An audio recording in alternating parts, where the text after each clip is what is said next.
वसुदेवसुतं देवं कंसचाणूरमर्दनं देवकी परमानंदं कृष्णं वंदे जगद्गुरुं। वंदे गुरु परंपराम। आप सभी प्रेमियों को जय राधे, जय श्री कृष्ण। बड़ा सुंदर ये पर्व आ रहा है। इस संभवतः धरती का सर्वश्रेष्ठ पर्व है जो व्यास पूर्णिमा, जिसका जो दूसरा नाम हुआ गुरु पूर्णिमा, वो अभी 13 जुलाई को गुरु पर्व है। और ये चूँकि आप सभी लोग जानते हैं कि महर्षि वेद व्यास जी का इसी आषाढ़ पूर्णिमा को जन्म हुआ, प्रकट हुए थे महर्षि वेद व्यास जी, इसीलिए व्यास पूर्णिमा इसका नाम है। और ख़ास तौर से बात यह है कि आज दुनिया में जो कुछ भी व्यक्ति बोल पा रहा है, ये सब कुछ महर्षि वेद व्यास जी का उच्चिष्ट है। इसलिए महापुरुषों ने लिखा है कि व्यासोच्चिष्टम जगत सर्वम। आज दुनिया जो कुछ बोल पा रही है, जो कुछ कह पा रही, जो समझ पा रही है, विवेकी जो लोग हो पा रहे हैं, वो सब महर्षि वेद व्यास जी की देन है, निसंदेह। अच्छा, भारत के लिए गौरव की बात है कि महर्षि वेद व्यास जी के बनाए हुए ग्रंथ इस समय नासा में हैं और वहाँ के वैज्ञानिक उन ग्रंथों के ऊपर रिसर्च कर के वो चंद्रमा की यात्रा, फलाने ग्रह की यात्रा, फलाने ग्रह की यात्रा, सूर्य से धरती की कितनी दूरी है, किरण की, प्रकाश की गति क्या होती है, कौन सा ग्रह कितने चक्कर कितनी गति में लगा रहा है, आदि आदि आदि, ये सारा भूगोल, खगोल और धर्म, इतिहास, भक्ति आदि आदि तो हैं ही। सारी चीज़ें श्रीमद् भागवत जी में और अन्य महापुराण जितने भी हैं ग्रंथ इत्यादि, उन सब में हैं। और ये सभी देन महर्षि वेद व्यास जी की है।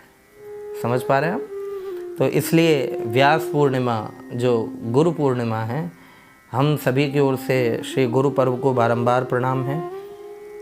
और इस 13 जुलाई को आषाढ़ गुरु पूर्णिमा जो है, सर्वप्रथम मेरे भाई बहन आप सभी से विनम्र विनती कि सर्वप्रथम यदि पूजन करना है तो अपनी माँ का करना पूजन, अपने पिताश्री का पूजन करना।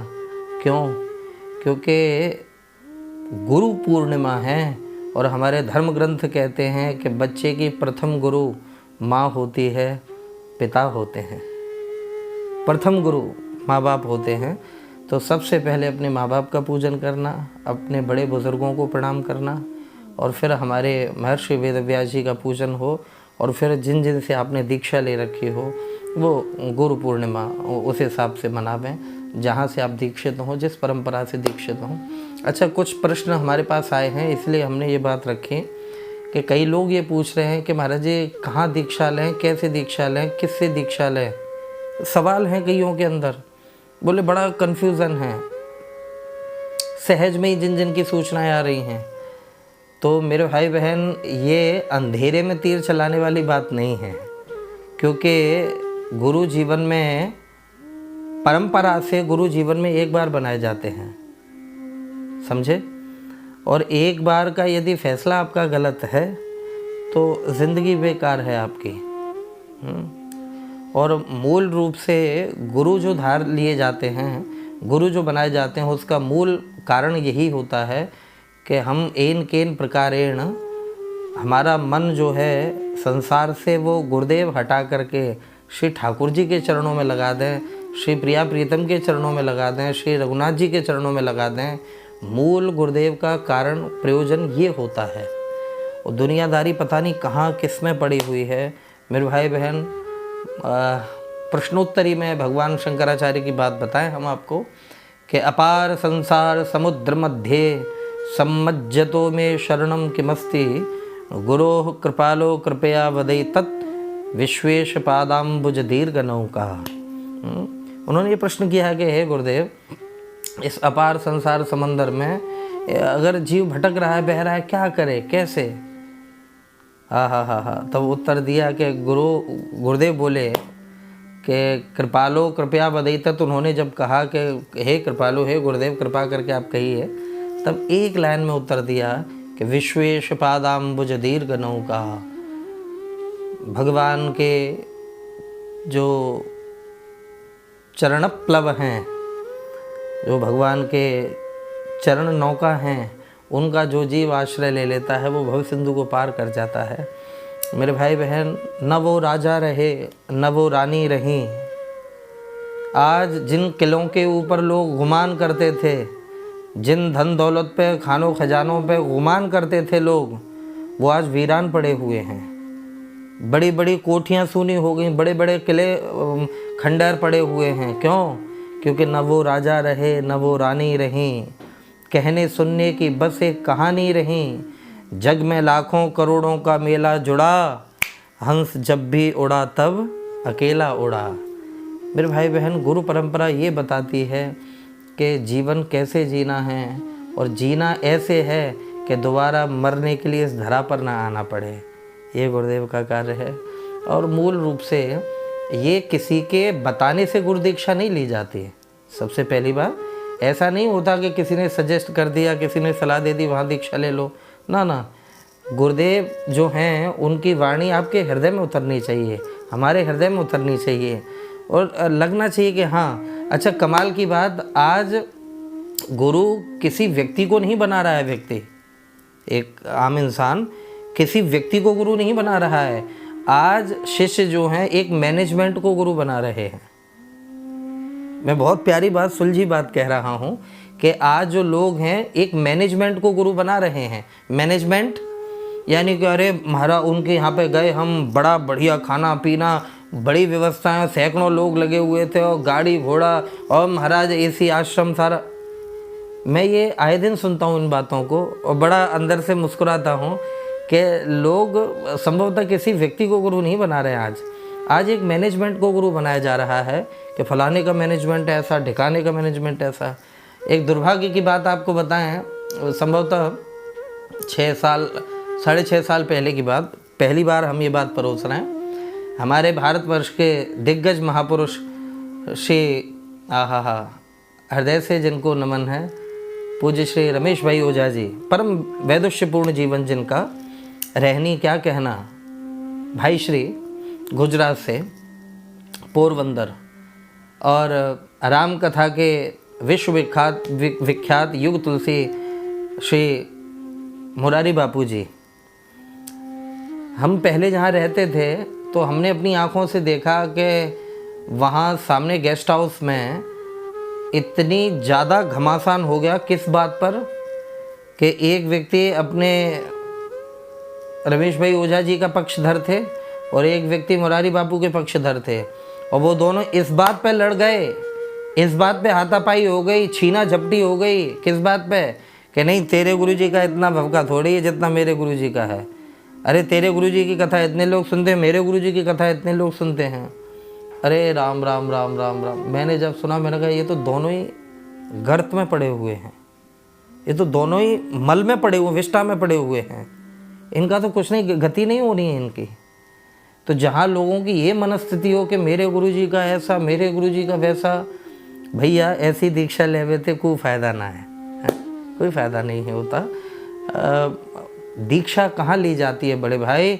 आप समझें सब लोग, दीक्षा वहाँ ली जाती है जहाँ गुरुदेव खुद बहुत बड़े भजनानंदी हों। दीक्षा वहाँ ली जाती है जहाँ पर ये प्रश्न किया ना, अपार संसार समुद्र मध्य सम्मज्जतो में शरणम किमस्ति गुरो कृपालो कृपया वदई तत्। इन 3 चरणों में प्रश्न है। तो मेरे भाई बहन, आज ये श्लोक हमको शिक्षा दे रहा है कि जहाँ पर हमारे प्रश्नों का उत्तर मिलता रहे, हमें दिशा निर्देशन मिलता रहे, गलत दिशा पे जा रहे हों तो सही दिशा पे लाने का गुरुदेव प्रयास करें। जहाँ पर हमारा वाद संवाद चलता रहे गुरुदेव के सामने, कुछ हमारी जिज्ञासाएं जो बने हमारे हृदय में, कुछ प्रश्न जो उठें उनका उत्तर हमें मिलता रहे, दीक्षा वहाँ ली जाती है मेरे भाई बहन। अभी गुजरात में एक व्यक्ति कह रहे थे हमसे कि एक भीड़ में हमने एक महाराज जी हैं, अच्छे नामचीन महाराज जी हैं, चूँकि नाम नहीं लेते ऐसे, तो उनसे बोले दीक्षा ली है। तो मैंने कहा, मैंने बहुत अच्छा, बहुत अच्छे हैं महाराज जी, बस बहुत अच्छा है। कि नहीं, बोले आज तक वो हमें ये भी नहीं जानते हैं कि हम कौन हैं, दीक्षा किसने ली। घर पे आने का कोई मतलब नहीं, बैठने का उनके पास मिलने का तो कोई मतलब ही खड़ा नहीं होता। तो मैं वही आपको बताना चाह रहा हूँ कि व्यक्ति आज एक मैनेजमेंट से दीक्षा ले रहा है।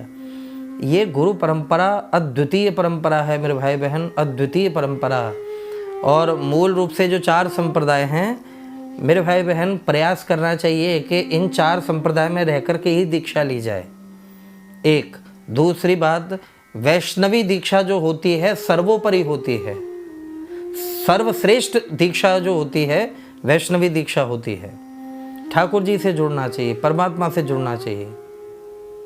बहुत प्यारी बात है कि जहाँ पर ठाकुर जी से न जुड़ते हुए केवल गुरुदेव गुरुदेव को पकड़ करके लोग बैठ जाते हैं, ये आपराधिक जीवन है, बहुत बड़ा आपराधिक जीवन है। इसलिए मेरे भाई बहन इन बातों का ख्याल रखें कि गुरु दीक्षा कहाँ लेनी चाहिए, किस प्रकार से लेनी चाहिए। गुरु परंपरा, गुरु धारने के भी कुछ नियम होते हैं मेरे भाई बहन, बहुत नियम होते हैं। इसलिए आप सबसे विनम्र विनती कि गुरु दीक्षा इहलोक और परलोक बनाने के लिए होती है। इसलिए मेरे भाई बहन बहुत सोच समझ करके विवेक के साथ फैसला लें, निर्णय लें। और ये जो 13 जुलाई को गुरु पर्व है, बड़ी निष्ठा के साथ इस दिन गुरु दीक्षा का विशेष महत्व है, बहुत महत्व है। इसलिए लोग जगह जगह दीक्षा लेने भी जाते हैं। हमारे पास सैकड़ों ये प्रश्न आए हैं, तब हमने ये थोड़ा सा संकेत किया है आपको कि ऐसे इस प्रकार से सोच समझ करके जहाँ भी लें खुशी खुशी, और ऐसी जगह लें जहाँ खुद भजन करते हों और आपको भी भजन के लिए प्रेरित करें। अच्छी जगह आप दीक्षित हों। बाकी गुरु पर्व की, गुरु पूर्णिमा की आपको खूब खूब बधाई। वृंदावन में जो लोग आ रहे हैं उन सभी का खूब खूब स्वागत है। श्री जी खूब कृपा करें। और 13 जुलाई को गुरु पर्व है। दिन भर आप गुरु पूर्णिमा मनाएंगे, गुरु दीक्षा लेंगे, गुरु पूजन करेंगे, लेकिन शाम के समय स्मरण रहे चंद्र पूजन अवश्य करना चाहिए इस दिन, चंद्रमा का पूजन, क्योंकि विशेष दिन है ये। चंद्रमा पूर्ण प्रकाश में होते हैं गुरु पूर्णिमा के दिन, तो चंद्र पूजन भी, रात्रि में चंद्रमा को अर्घ जरूर देना चाहिए। और इस प्रकार से विधिवत आप करें, अपने गुरुदेव के प्रति निष्ठा रखें। और सबसे प्यारी बात, खूब नाम जप करें। क्योंकि राम बिना आराम नहीं है। आहा, कृष्ण बिना आराम नहीं है। किसी ने पूछा कि सपनेऊ जग आराम नहीं है, बोले महाराज परेशान बहुत हैं। तो कहा कि सपनेऊ जग आराम नहीं है, आराम तो राम के पायन में है। ठाकुर जी के चरणों में आराम है। इसलिए मेरे भाई बहन, गुरु पूर्णिमा की आप सभी को खूब खूब बधाई, खूब खूब बधाई, खूब खूब आशीर्वाद। जय राधे।